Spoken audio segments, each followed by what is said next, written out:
Season 43, war number 8, and we are up against ISO8a. And this time my team will be Silk, Shuri and Tigra. I will be taking path 1 in section 1, along with that Dr. Doom there on the shared fight. And then to open up section 2, I'm also taking that Ebony Maw with Silk.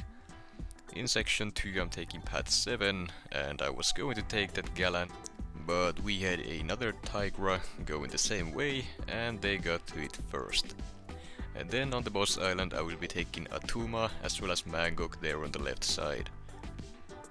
The Ebony Maw as well as the Mangog fight do get a little bit repetitive over time, but you gotta do what you gotta do. If the plan demands it, that's what we're doing, and not much I can really say about it. First we have a thing on the personal space regeneration node, and I am taking this fight with Tigra. And this one is very simple. It's basically just a normal thing, because the regeneration node is completely shut down by Tigra's neutralize. All that is left for me to do is to make sure I manage his rock stacks properly, so that I will never leave him at 15 stacks at the end of any combo, heavy or a special, so that if neutralize falls off, my next hit will not be triggering the unstoppable. That's basically the main issue you could ever run into when fighting thing, apart from stand your ground mastery being annoying at times. Luckily he didn't punish me too bad for it, but that's probably gonna cost me a potion, assuming I'm using Tigra again later this war. Which I'm not. I was going to, but turns out it wasn't necessary. Then we have a Wiccan on the Masochism overtime node, and I am taking this fight with Shuri. I considered using Silk, but due to the Indomitable node and what happened with Absorbing Man earlier this season, I wasn't taking that risk.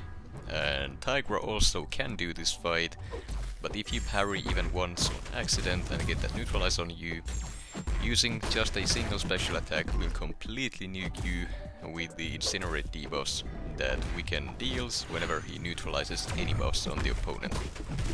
So I figured that Shuri, with the help of the Despair Mastery, should be able to take this guy down without any issues.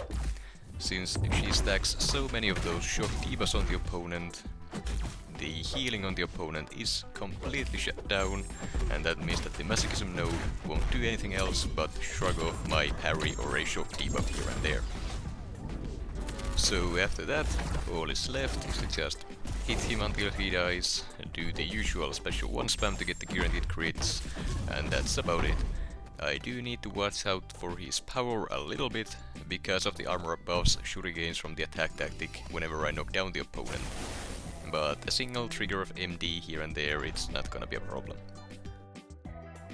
Then we have a Doom on the Drip Feed Placebo and Personal Space Regeneration node, and I'm taking this fight with Silk.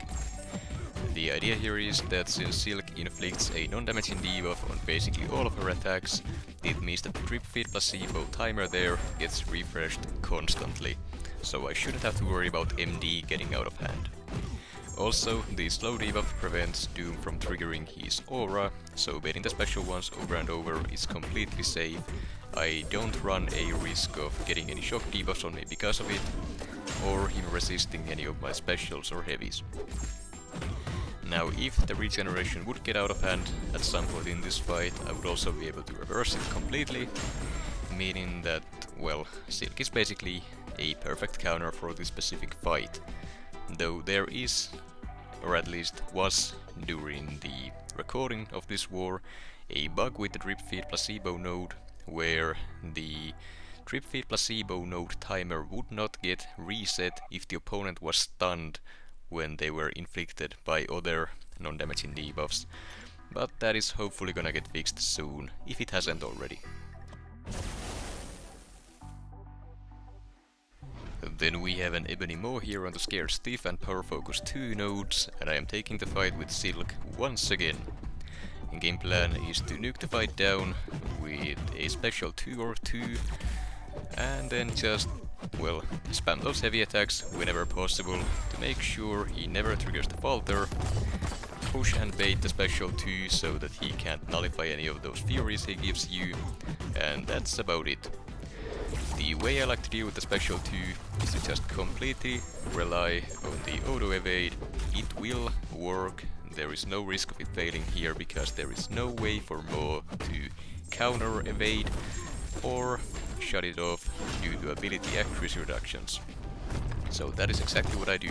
Whenever he throws it, I just start spamming my dash in so that I can punish it whenever he's done with trying to absolutely destroy me with those rocks. All that is left after that is to just keep hitting him until he falls, while also making sure I do actually have the evade ready to go whenever he throws the SP2. If I don't, then I simply just block the special. I am not risking dying to it because I failed at Dex. And then we have a Dani Moonstar on the second wind unblockable and power creep nodes, and I'm taking this fight with Shuri. And I'm pretty sure this fight is just a diversity placement, because to my knowledge Dani Moonstar does not have any abilities that would allow her to shrug debuffs. That means both the nodes on this fight are completely useless for her, meaning it's a very basic Dani Moonstar fight. Her being quite simple to fight against in the first place means that this fight, well, if I ever were to die in this fight, I would probably just quit the game, because that shouldn't happen. Now, I'm just doing the usual Shuri strat, spam the special 1, get the guaranteed crits, and watch the opponent melt from all the shock damage as well as the big mediums and light attacks. Fight goes down, no damage taken at all. Dani Moonstar isn't that difficult to fight so long as you keep baiting the special 1. Next up we have a Shuri on the second wind unblockable and make a stand nodes, and I am taking this fight with Silk. Now I'm pretty sure I have taken this before with Tigra, but I figured that since Silk has the ability to knock down the opponent basically whenever I want to, she should work very well to take this node, or this fight down.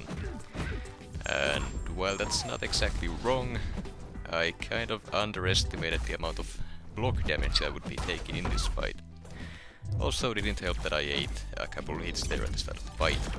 But yeah, since Shuri's special attacks cannot be evaded, I just have to block them because I am not comfortable getting the full dex on it. I know that it's possible, but I have not practiced it enough to pull it off in war consistently. So this fight, while it's not a difficult one to take, it will be quite the potion sink for me, which is unfortunate, but so long as I don't mess up and die here, I'm happy with that. Now with Tigra, this fight is a bit more risky, but so long as you get the spacing correctly, this fight would be, well, pretty quick and quite painless as well. She can take this fight at full health if you play it well. So next time, if I'm ever taking this same fight again, I am probably gonna go with her instead, just because her playstyle is just heavy spam and special spam, meaning the Mega Stand node, the biggest problem in this fight, would be dealt with quite easily. Now, Silk isn't doing too bad here. It's not the fastest fight by any means, but she's doing it, so that's all I can ask at this point. I knew this wouldn't be an ideal matchup by any means, but I didn't figure it would be this slow, so yeah, I guess I'm just kinda figuring out Silk and her uses in Alliance War still. Hopefully next season is gonna be a little better on the planning side, at least on my part, because some of these fights that I've taken with her this season have not gone too well, but well, more on that at a later date. Fight goes down. I did take quite the beating, but that's fine, as long as I don't die, it's fine. Anyways, next up we've got an Attuma here on the power efficiency, feat of vigilance and missing in action mini-boss node, and I am taking this fight with Shuri. Now I do have the White Magneto pre-fight here to help me out, to be able to land those parries consistently. Without it, this fight would be, well, a lot more annoying to deal with due to just how many specials Attuma is gonna be spamming, along with the increased ability accuracy he would be getting from all of the concussions I'd be giving him by parry stunning him. Now the game plan here is to use those parries to get Shuri her charges easily, then spam the special one, get the guaranteed crits, keep the armor up while the guaranteed crits are active, so that the defense tactic won't be a problem, and then just play around the falter timer with your specials or your heavy attack, and that's all there is to it. The fight itself is not that difficult to take, but there are quite a few timers you need to keep an eye on. You need to watch for the falter timer, the armor up timer, Attuma's power bar, as well as your own shocks, so that you can do this fight painlessly.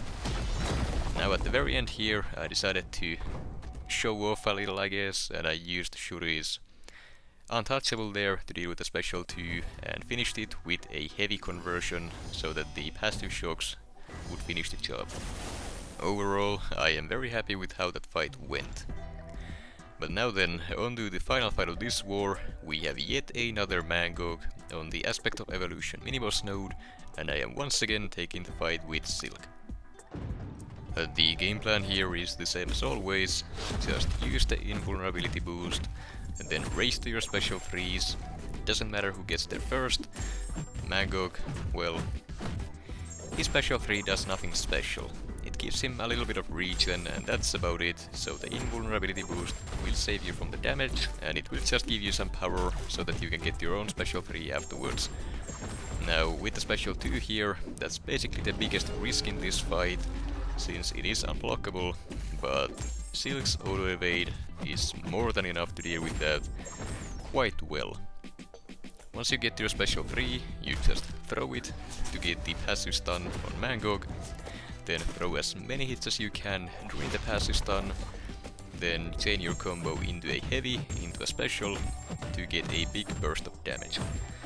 Now if you do a correct combo here, and if you're running the power boosts as well as, well, if you're boosted decently well anyways, you can get your special 2 there and do a massive burst that can finish the fight.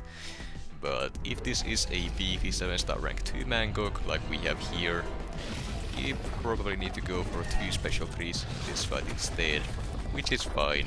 So long as you don't eat any combos on the way or random heavy attacks, you have the invulnerability boost to save you from up to 3 special 3s, so just use those to their fullest and get the fight down.